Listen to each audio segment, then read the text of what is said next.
happy to all of you. This is the Rebootleggers coming at you with a very special Christmas Day episode. But for those of you who don't celebrate Christmas, this is just a regular Sunday afternoon. I'm Scott Owen with my co-host. I'm Frank. Happy Merry Christmas. Happy Merry, huh? Yep. Just taking what I say and saying it backwards. Deal with it. I've dealt with it. In the spirit of the season, we're coming at you with, I think, a story that is long overdue. It's got many remakes, but not a single reboot. And I'm talking about the Charles Dickens classic horror ghost story, A Christmas Carol. The only Christmas horror story. Well, except Black Christmas, the classic Canadian slasher horror film about tight skin. Silly me. Silly you, indeed. So, I mean, I think the choice is obvious here. You know, like I said, this has never been reboot, as far as I know. It's been remade and interpreted. I think we can all agree that the Muppet Christmas Carol is the best version ever. Oh, yeah. Oh, yeah. Yeah, so, you know, that Muppet one's the best one. I don't think we got anything else that can even come close. Not any remakes that can come close, but a reboot? Not even been done, and we're gonna do it. What do we we got? I've not read it. We got an Angry Man. Oh yeah, Angry Man Scrooge. Mm-hmm. That's right. Let me. He is, you know, just a real Scrooge. He's a real piece of work. He's a piece of work. He does not allow his workers to bring coal into the office, if I remember correctly. And if or take it home. If we're being honest, that's just he's ahead of his time in terms of workplace sanitary conditions. Oh yeah, no one should have coal in their personal home. Let people bring coal into the office, so I don't think that Cratchit's complaints in that area are very well founded. That would be Bob Cratchit, Ebenezer Scrooge's right-hand boy, fetching boy. I don't know. What does he do? He's an adult. This is one Robert Cratchit. As far as I know, I mean, I think he just writes. I don't know. He works. He's like a head assistant. Yeah, a best boy maybe. Or a key grip. Mm-hmm. Or best boy grip. Tells the story of a bitter old miser. Just to serve an official reminder, let's go to that top Wikipedia summary paragraph. Tells the story of a bitter old miser named Ebenezer Scrooge and his transformation into a gentler, kindlier man after visitation by the ghost of his former business partner, Jacob Marley, and the ghost of Christmas past, present, and yet to come.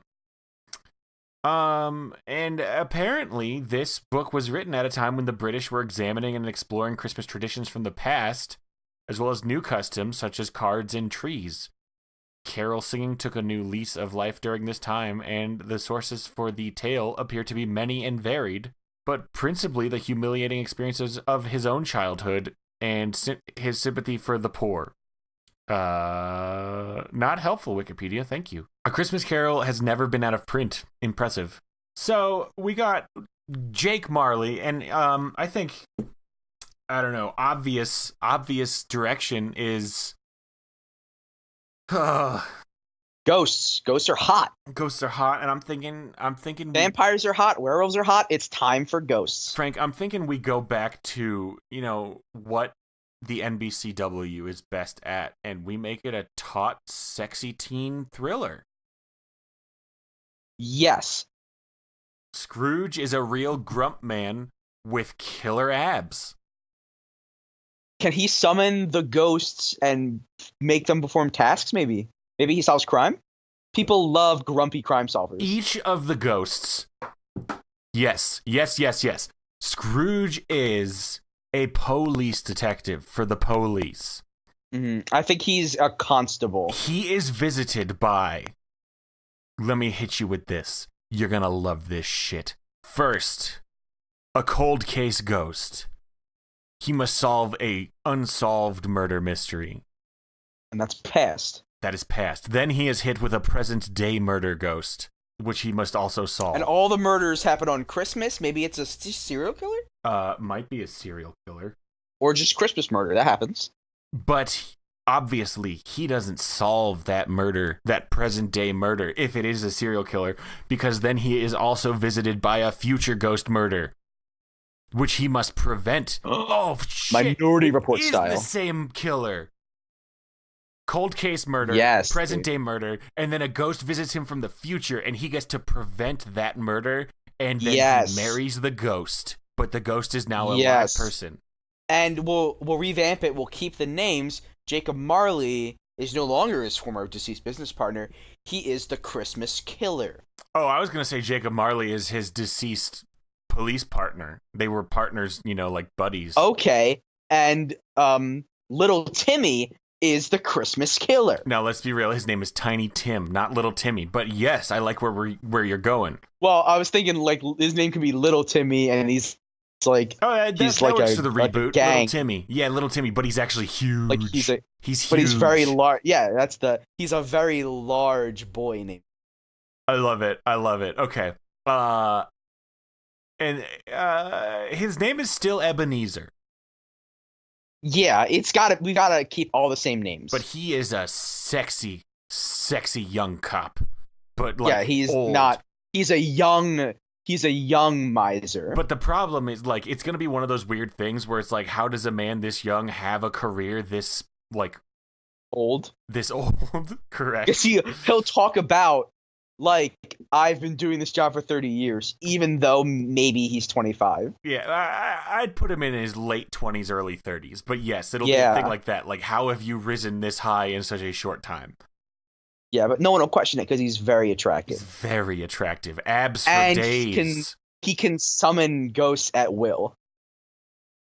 What? Why?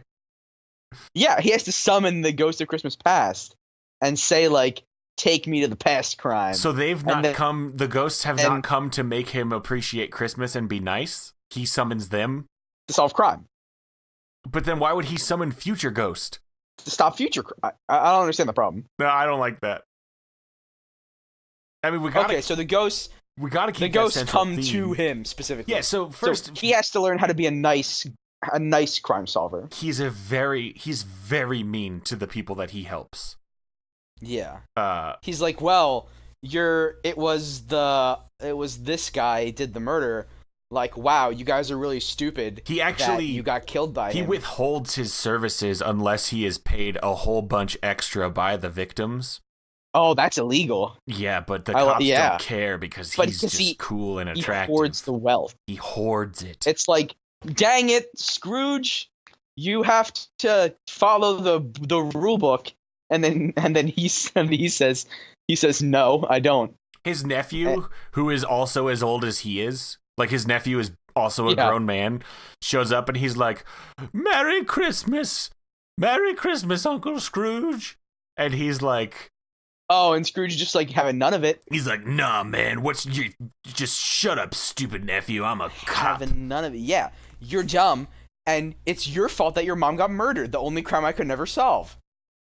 So his sister is the ghost of Christmas past? The cold case? I think his sister's the first victim of the Christmas killer. And therefore the Christmas ghost of And the past. Christmas past ghost. Yeah, okay. It comes back to him. And it's like, ooh, you have to do what I say now. And much so the reason, and it is revealed in the original Dickensian tale, that he hates Christmas because, he never had a family. Christmas was a bummer of a time for him. And he put work before everything else. Now he hates Christmas because his sister was murdered on Christmas. So it's kind of valid. Scrooge has some real baggage here. But, everybody's going to shame him for it because everybody has their own ideas of how you should be. And his is not a common one. His is not a common one. And is different and therefore reviled. You got the Boy Scouts or maybe the Salvation Army shows up and they're like, hello, sir. We'd like... And this is obviously a London cop. We're in London. Yeah, it's the local constabulary. Please, we would like to please chat. We need some money for the homes, to live in them. And he says, like, I'm a cop. Why are you asking? That's not Scrooge's voice, but yeah. Stop asking. He's like, hey. Oh, sorry, what's Scrooge's voice? Hey, kids, I ain't doing that. I'm a cop. I'm an American cop in London, apparently. Well, the American police force couldn't handle him. Those Yanks can't handle me. I'm an American saying Yanks. Oh, he adjusted very quickly to calling the resident. He flips flop back and forth.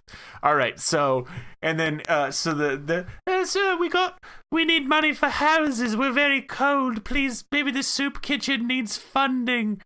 You're the wealthiest. You're the wealthiest Bobby in all the land. And he just doesn't. Sorry. The wealthiest what? The Bobby. You know, that's the thing that they call cops. The Bobbies. Noted. All right. And he won't give him that money. But his nephew's like, I don't remember. I think I did the same voice for the nephew and the orphan. Yeah, I thought I thought this nephew was an orphan. Oh, because Scrooge, I'm a nephew orphan. I don't know, and he won't give him the money. And then, so anyway, he goes to bed. And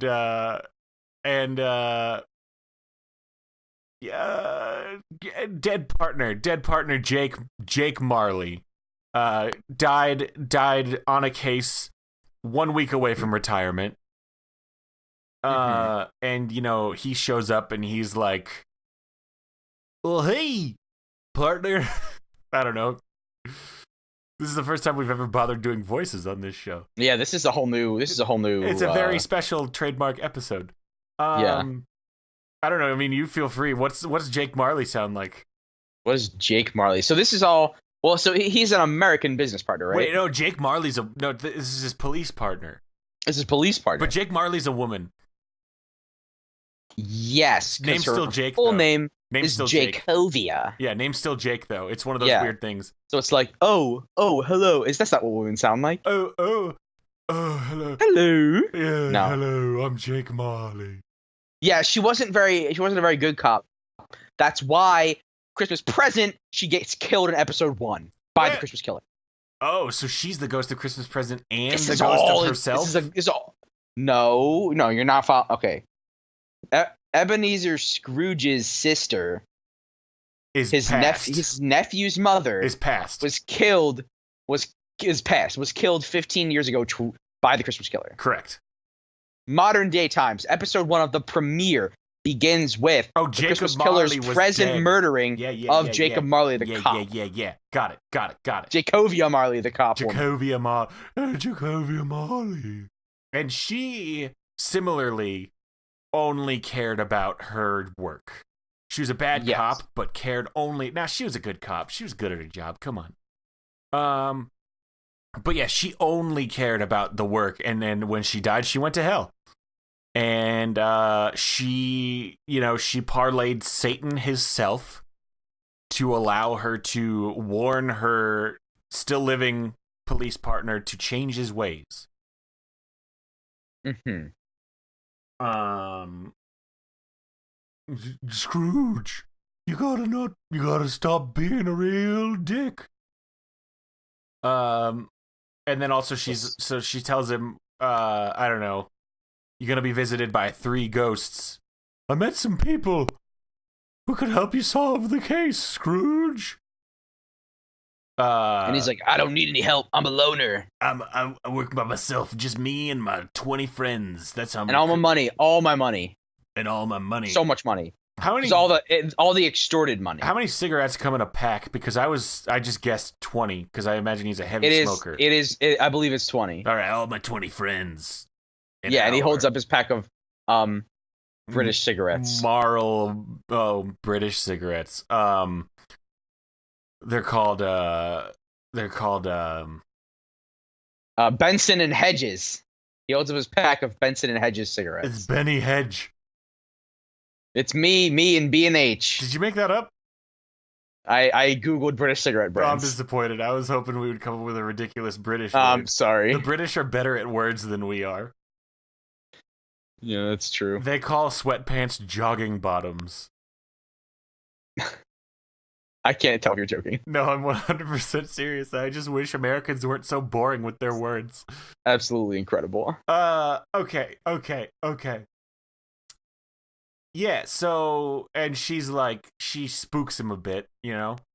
Mm-hmm. He goes home to his flat, not his apartment, his flat.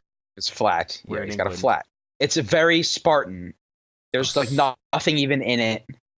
Yeah, nah, I mean, he's very rich. Wouldn't it be like very rich? Well, no, he's very rich, but he doesn't like spending the money. He likes having the money. Okay, it's yeah. basically an empty building that's just full of bearer bonds. And he doesn't turn on. Okay, and he doesn't turn on any of the lights. No, it's a single candle in one of those little candle holder things that you have in the old movies. Mm-hmm. For some reason, because it's London. Okay, so and then she's like, "You'll be visited by 3 ghosts. Even though you said you didn't want help, I'm sending you help." Actually, he doesn't go home. He's probably at the station the whole time. Why would he go home? He lives in his office. He has an office because he's the best. All right. First ghost. Dead sister. Mm-hmm. And she takes him back to when she died, but also shows him, look at how much cooler you were back in the day.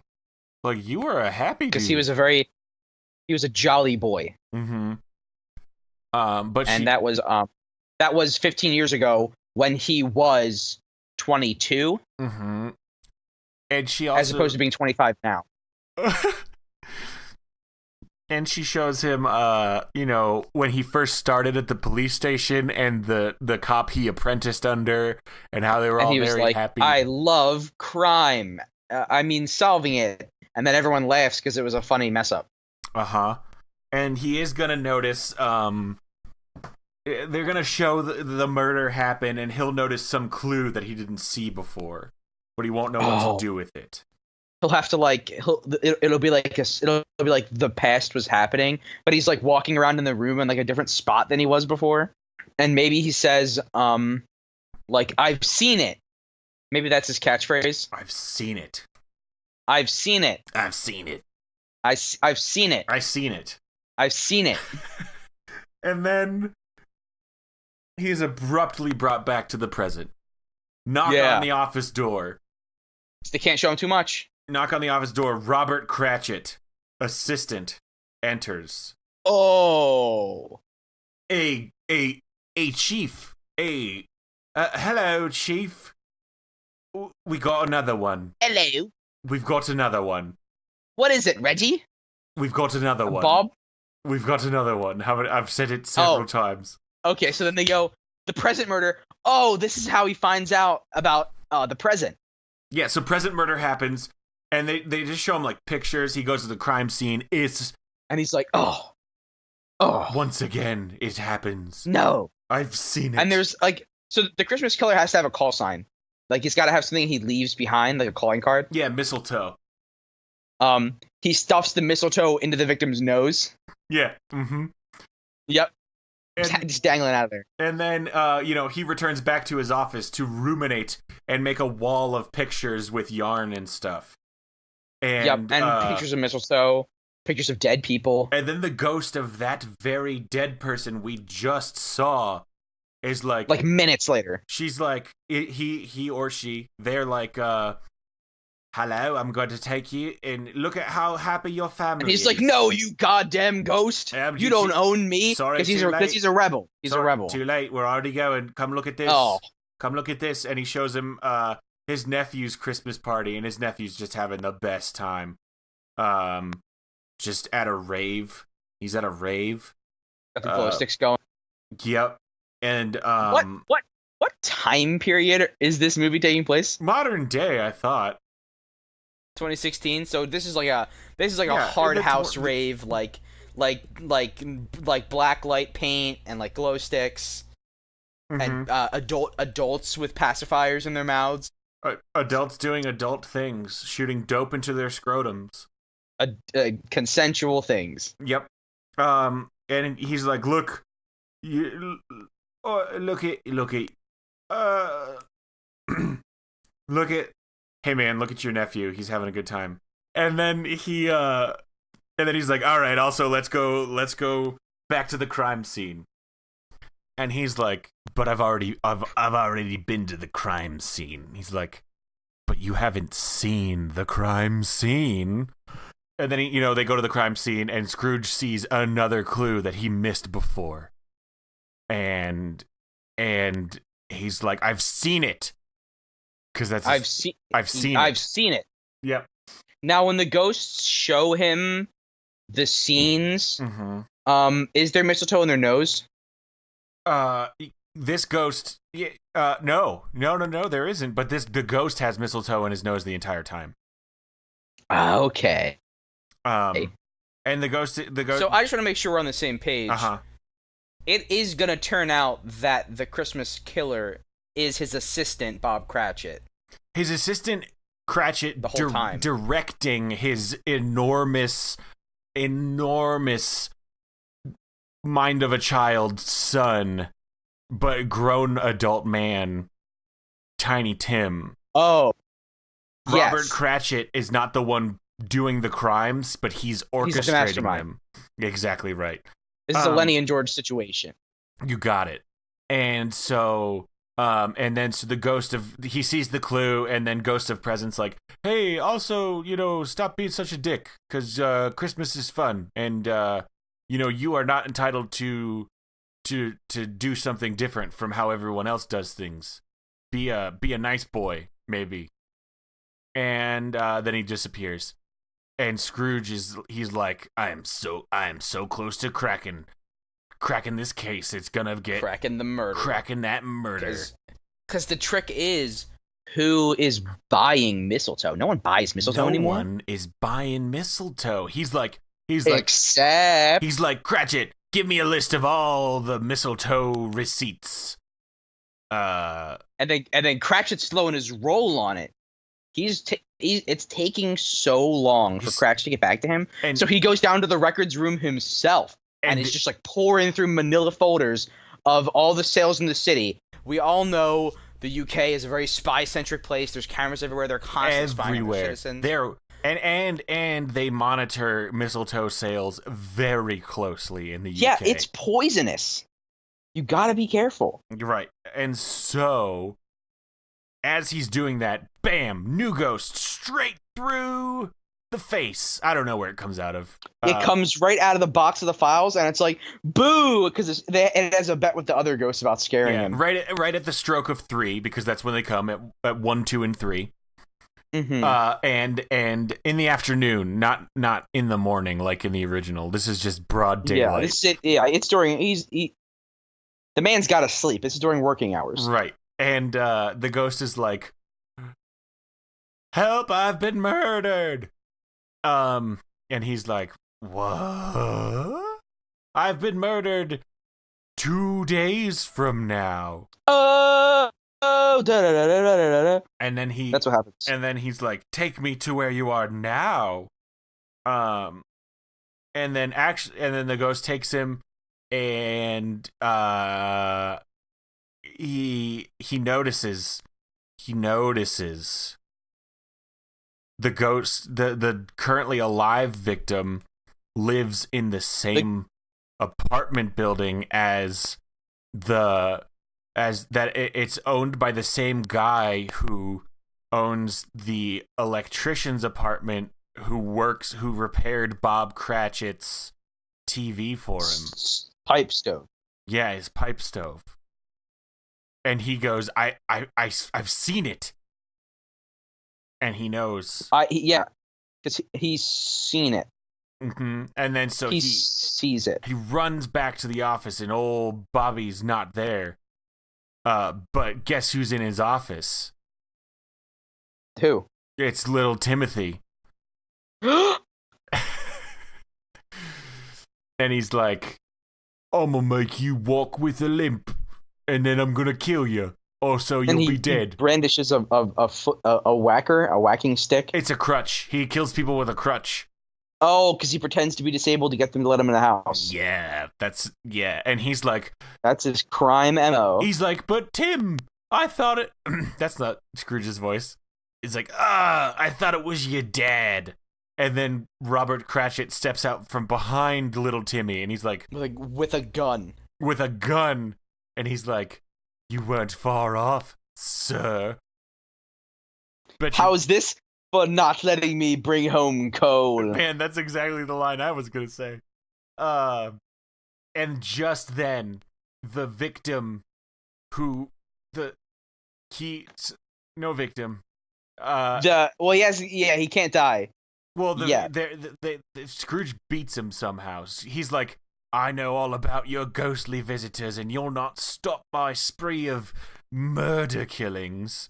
Yep, he has like a bag with like a lot of mistletoe, and he's like, oh, I need to plant all this mistletoe. Earlier in the evening, Scrooge did notice a little bit of mistletoe sticking out of Robert's coat, his coat pocket. He just couldn't resist signing his crime. Well, and that'll just be that little detail will just be for the people, the true fans. Like, not everyone's gonna notice that mistletoe's sticking out of his coat pocket. The people rewatching the DVD. Yeah, and they'll be like, "Oh my gosh, there it is!" And there's even gonna be another part where in the background, Robert Cratchit like holds up a sign that says "I'm the killer," but that'll be during the sex scene in the office, so nobody will be looking at that. And then, so there's a sweet gunfight in the station. Scrooge obviously comes out on top, and the future ghost then disappears. And then because he no longer got murdered to become a ghost. Correct. And then he falls asleep, and he wakes up an hour later, and he runs out to his window, and he sees a young boy, and he's like, "What day is it?" And he's like, "It's Christmas." But then it goes sideways, and he's like, "Christmas, I'm not too late," and he immediately runs to take down Bob Cratchit. Even though he already did. No, because that was in the future. No, he didn't go to the future. He was just visited by the future. Yeah, but the future took him to the future. No, the future took him to the future, and then it brought him back. It brought him back. Wait, everything that you just said wasn't all the vision? When did the vision end? Oh, yeah, sorry. No, the vision, it was never a vision. I guess that's not what the future ghost does. In my version, the future ghost just says, like, hey, I'm from the future and I got murdered, and then he takes him to the present day victim. Oh, I thought the entire encounter with Bob Cratchit and the gun and the bag of mistletoe, I thought that was all a vision of the future. Okay, and that now he had to go Minority Report. Okay, yes, it is. It was all a vision of the future, only in that vision, Scrooge got murdered. Scrooge got killed hard. Yeah. And so when he gets shot in the head, he suddenly wakes up, realizes it's still like, Christmas. It's not too late. They did it all in one day. And then he asks the boy to go buy him a turkey. And then he runs to the victim's house, and he has the boy he gives the boy the address to the victim. Yeah, meet me at this house with a turkey as soon as you can. And then he goes home, freshens up a bit, showers, shaves, and then he goes to the victim's house, and he busts in right as little Timmy is about to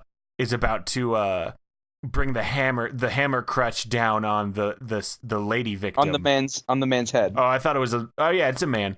And he says, "Stop it!" And Robert Cratchit's in the corner giggling, getting his mistletoe. And he says, ready. "I've seen it. Stop it!" And then he goes. Looks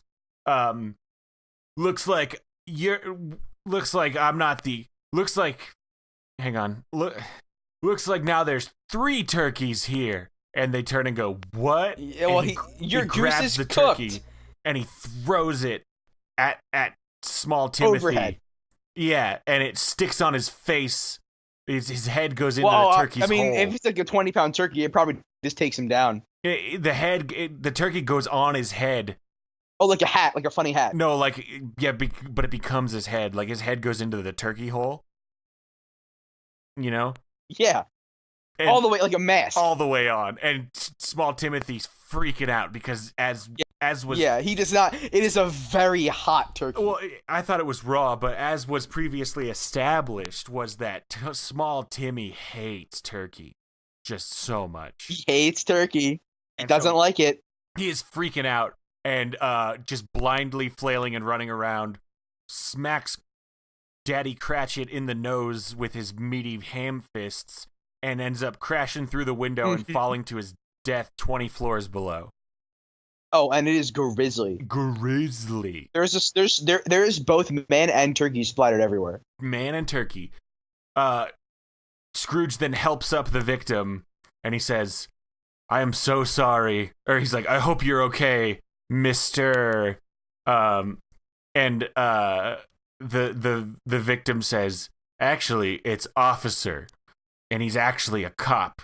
And then we see, Officer Marley Jacobs. Cut to 1 year nice later. Nice to meet you. 1 year later, we see them working in the same office, and they're friends. And on Scrooge's desk is a picture of their wedding. Yes. And then scene. Close the curtains. Because this has, of course, been an entirely staged production. This is not a movie. You've been watching it from your seats on a Broadway theater. Inception. And then, this is of course going to be aired. Well, we just said it's a theater production. It's a theater production. Maybe it's one of those live TV theater productions they've been doing ABC so much. Did. Yeah, NBC's been doing. They did like The Wizard of Oz. They just did The Wiz and then Hairspray and Grease. They've been doing that a lot lately. Oh. So it'll be one of those, but on the NBCW on Christmas Day. An NBCW live stage production of The Scrooge. The Scrooge. Scrooged? No, that's the Bill Murray movie. Scrooge. Scrooge, P.I. Yep. Oh, he's a licensed detective. Though. No. Chief Inspector, Detective Inspector Scrooge. C.I. Scrooge. CSI, but it stands for Chief Scrooge Investigator. No. Yes. No. Chief Detective. It's got to be a British position. They've got detective inspectors. DI. DI Scrooge. Constable. Yeah, DI Scrooge. Constable Scrooge is great. I like Constable Scrooge. Constable Scrooge. Constable Scrooge. Constable Scrooge : Small Crime in the Big City. Small Crime in the Big City. Yes. Oh, I liked this one. We got a winner. It's a Christmas miracle. It's a Christmas delight. So much more engaging. Yeah, this is the first we've taken all the way, just gone through the entire story. We've been high concept men, but for Christmas, for a special treat, we got down in the weeds. We took you from A to B. And you're welcome for that. Soup to nuts. That's our Christmas gift to you. And if you don't celebrate Christmas, well, I mean, we're celebrating it right now. So enjoy this. Me and Frank celebrate it, and you're welcome to join us on this day of Christmas. With that, I say we don't drag this out any longer than we have to. Let's go ahead and pop this turkey in the oven and get back to our families, Frank. Set it to 450 degrees of good. Because as you know, we are both recording this on Christmas, interrupting our family dinners to do this. Only tell the truth. Only the truth. So, thank you everybody for tuning in to our very special Christmas episode. Please, give us a rating on iTunes. Maybe send us a little Christmas gift by giving us a rating on iTunes. Tell your friends. Tell all your friends. Even if you don't think they'll like it, tell them about it anyway. Tell them to download it every week anyway. It doesn't matter to us. We gotta boost those numbers. Yeah. So we'll see you next week on the New Year's Day. Until next year, I've been Scott Owen. And I'm Frank Sarah. And Frank, what is our password to end the year with? Our year-end password is I've seen it. I love it. Merry Christmas to all. And to all a good goodbye.